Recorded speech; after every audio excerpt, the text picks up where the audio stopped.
डीपीडीसीच्या निधीवरून सोलापूरच्या खासदार प्रणिती शिंदे यांनी पालकमंत्री जयकुमार गोरे यांच्यावरती आरोप केलेत। महाविकास आघाडीच्या खासदारांच्या निधीतून टक्केवारी मिळत नसल्याने डीपीडीसीचा निधी पालकमंत्री जयकुमार गोरे यांच्याकडून थांबवला जात असल्याचा आरोप त्यांनी केला। तर त्यांच्या आरोपांना भाजप आमदार देवेंद्र कोठे यांनी प्रत्युत्तर दिले।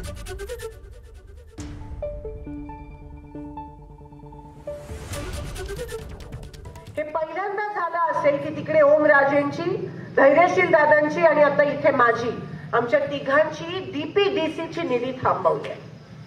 डीपीडीसीची निधी ही काय आमच्या खिशातली नाहीये।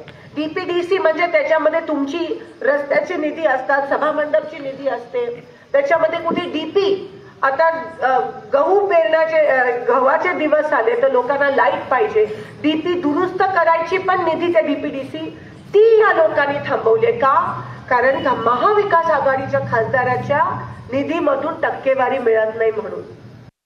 मी तुम्हाला या माध्यमातून जाहीर चॅलेंज देतो की तुम्ही जे समान निधी म्हणता तर तुमच्या मागच्या 1 वर्षाचा खासदारकीचा निधी असेल किंवा ह्या पुढच्या 6-7 महिन्याचा निधी तुम्ही 6 तालुक्याचं प्रतिनिधित्व करता, त्या 6 तालुक्याला तुम्ही तो निधी समान प्रमाणात दिलाय का त्याचा तुम्ही पहिला खुलासा या ठिकाणी सादर करावा असं मी तुम्हाला ओपन चॅलेंज या माध्यमातून देतोय।